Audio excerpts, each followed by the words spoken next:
Bienvenido, señor secretario.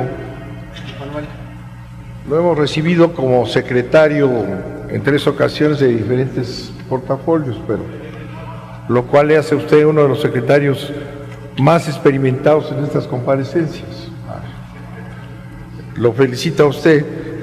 Me quedaría una duda que seguramente no se puede responder ahorita. ¿Cuál es su impresión? ¿Cuál es su impresión, señor secretario, de ser secretario de Hacienda del PAN y después secretario de Hacienda del PRI? En el debate sobre la política en este país y la diferencia de los partidos, se dice mucho, señor secretario, que el PRI y el PAN son lo mismo, es exactamente lo mismo.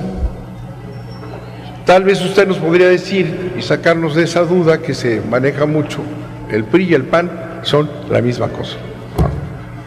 Me podría decir entonces, al analizar, si tuviéramos tiempo y si no después me lo platicaría, señor secretario, ¿cuál es la diferencia del PAN en su política económica a la diferencia del PRI?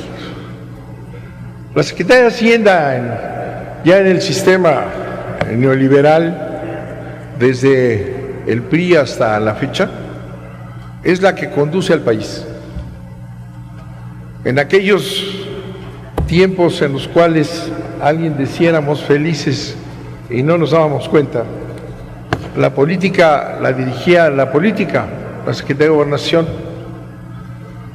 pero eso se fue modificando, y en estos últimos años quien dirige la política es la Secretaría de Hacienda. Y se dirige la política económica y la política desde la Secretaría de Hacienda.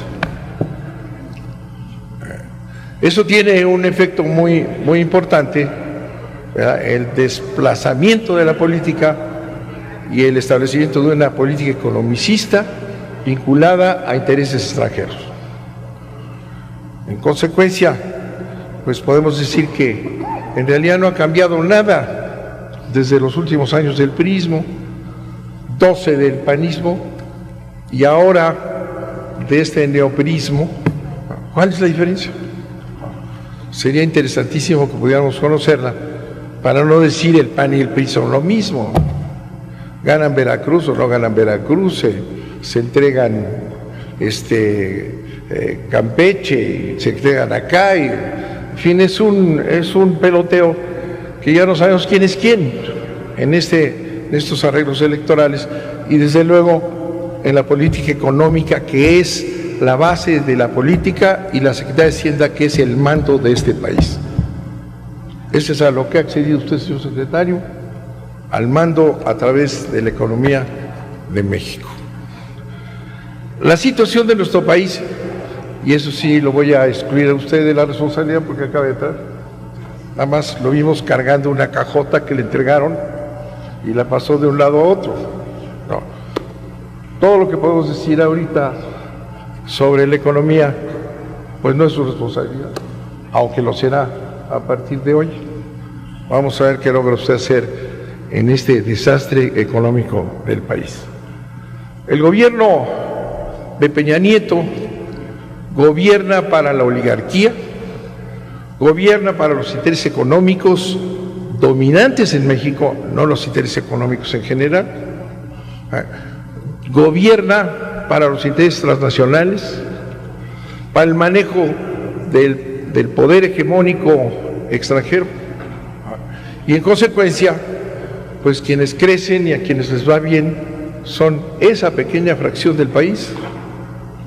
Y tenemos un gobierno que no atiende las necesidades de la población, y por tanto es un gobierno que no gobierna para quienes lo eligieron o supuestamente lo eligieron, sino es un gobierno que gobierna para la oligarquía.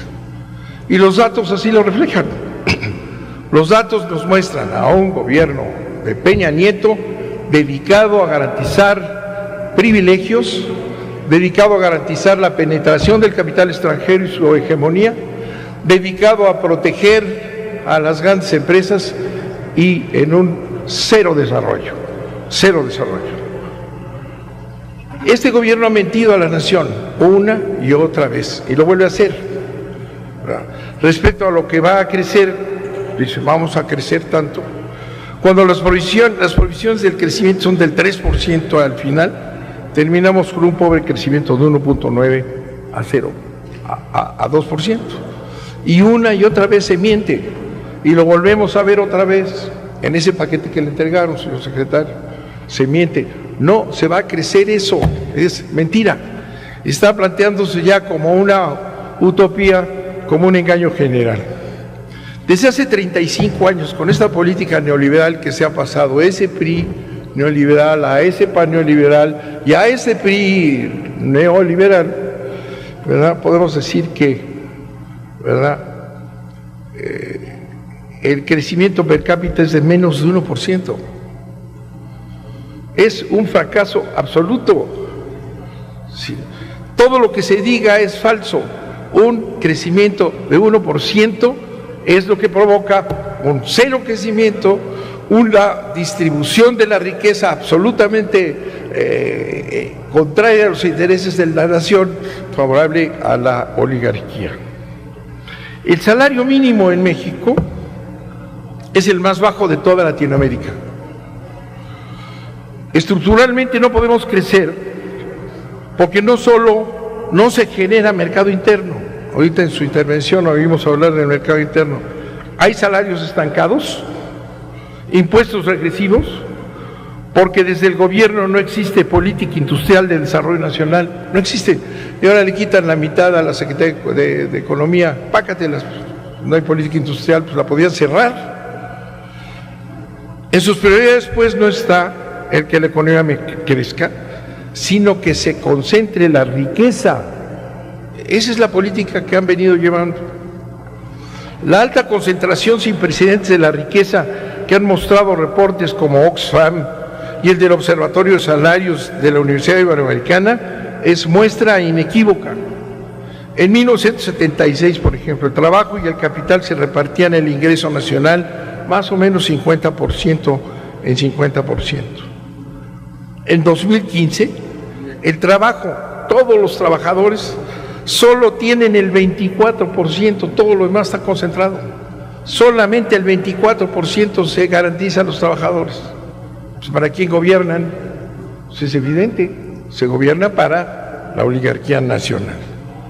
Mientras hay empresarios de las industrias exportadoras favorecidas por el modelo que ganan en promedio entre 138 y 85 mil y 88 millones de pesos mensuales, hay pequeños empresarios cuyo ingreso no alcanza los 6,000 pesos al mes, campesinos y comunidades indígenas con ingresos mensuales menores a los de un salario mínimo, y la Comisión Nacional de Pueblos Indígenas, la Secretaría de Agricultura y la de Medio Ambiente, que pudieran apoyar de manera conjunta el desarrollo de estos pueblos y comunidades, recortan en promedio sus recursos en 39%, casi 40%.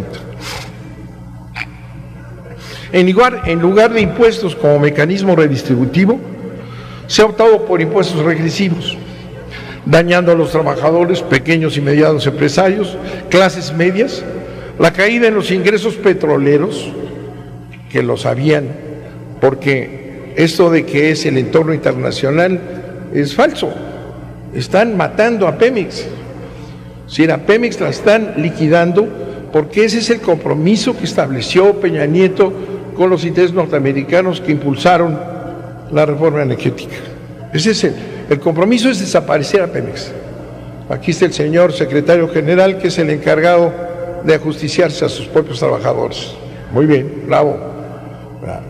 Tanto la CFE como Pemex están destinados a desaparecer y la reforma energética lo señala. Se han entregado las empresas fundamentales de este país, ¿en espera de qué? Y lo dijimos en la reforma energética, ¿en espera de qué? De que lleguen las empresas transnacionales a pagar impuestos, y ya Pemex no existe, CFE tampoco, ¿verdad? ¿Y ustedes creen que van a pagar los impuestos que le están quitando a Pemex, que lo están matando todos los días? ¿Verdad? No, es un salto al vacío verdaderamente irresponsable. La caída de los ingresos petroleros se compensa, fíjense, con 600,000 millones de recaudación adicional de impuesto sobre la renta a personas físicas, con 250,000 millones adicionales de impuestos a las gasolinas, fíjense, 250,000 millones adicionales de impuestos a las gasolinas. Eso es lo que están cobrando con un impuesto escondido, que no tiene nada que ver con el entorno financiero, al contrario, o la caída de los precios del petróleo, al contrario, estamos aquí con unas gasolinas que importamos ya a más de la mitad, porque de eso se trata, de matar la producción de gasolinas del país y todas las empresas públicas relacionadas con la energía, ¿verdad? Pero ¿cómo cubrir eso? Como lo estamos viendo, 600,000 millones de recaudación adicional del impuesto sobre la renta a las personas físicas, insisto, con 250,000 millones adicionales de impuestos a las gasolinas, con más de 200,000 millones de pesos cada año de deuda, más de 200,000 millones de pesos cada año de deuda, y rompiendo la autonomía del Banco de México recientemente con el uso de los remanentes del Banco para Hacienda. Que ese es un tema que me gustaría que nos explicara el señor secretario. El Banco de México ya está obligado, con reformas que vienen perfectamente establecidas, de que los remanentes se tienen que pasar a la Secretaría de Hacienda para que cumpla con estos enormes déficits que está teniendo. Mientras las grandes empresas del país pagan entre 1 y 13% de sus ingresos, 1 y 13% de sus ingresos, los trabajadores pagan un máximo de 35%. Mientras sectores como el minero, que tienen un régimen de privilegio, el pueblo de México paga 40% de sobreprecio por impuestos por las gasolinas y combustibles. 4 de cada 10 pesos del precio de la gasolina van a parar a Hacienda. En 3 años la recaudación, de ser de 16,000 millones de pesos por este impuesto, han pasado a 280,000 millones. El gasto social de poco más de 900,000 millones de pesos para erogaciones, los rubros destinados a salud, educación y desarrollo social no han visto aumentos desde 2013, más allá del 0.01, 0.5 y 2.5 anual respectivamente. En cambio, el gasto de instituciones militares y de seguridad interior muestran aumentos significativos. Gobernación, Marina y Defensa Nacional han observado un crecimiento promedio anual de 44%, 5 y 4%. De manera particular, Gobernación, que más aumentó 230%, es en el eufemismo catalogado como operativos para la prevención y disuasión del delito operado directamente por la Policía Federal, 230%. Las políticas sociales no sirven para nada, no contienen la pobreza, pero eso sí, capturan el voto.